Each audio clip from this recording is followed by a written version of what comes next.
عامل ازاي. انما ليه بقى الكيا والهيونداي العيب ده في معظم العربيات بيحصل؟ مش هقدر اقول لك ليه يا حاج. الفرنشه بتبوظ بتعمل معاك الصوت ده زي ما انتم شايفين يا جماعه. بص ادي الفرنشه،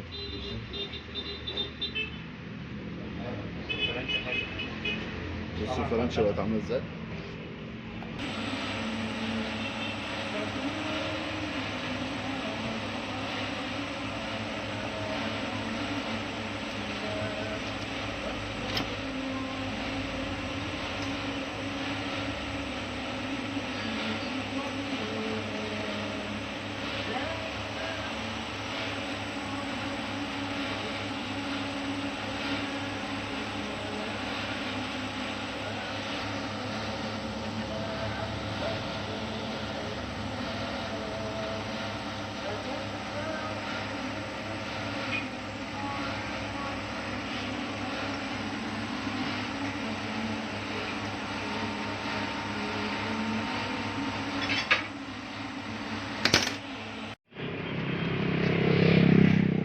بفضل الله احنا بعد ما خلصنا مفيش اي صوت.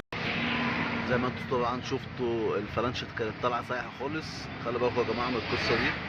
وعايز اقول لكم حاجه تاني، مش شرط يكون الفرنشه طالعه سايحه، ممكن الفرنشه تبقى شكلها سليم وبايظه. هز جامد كده مفيش اي اصوات خالص. ادي العظمه اهي.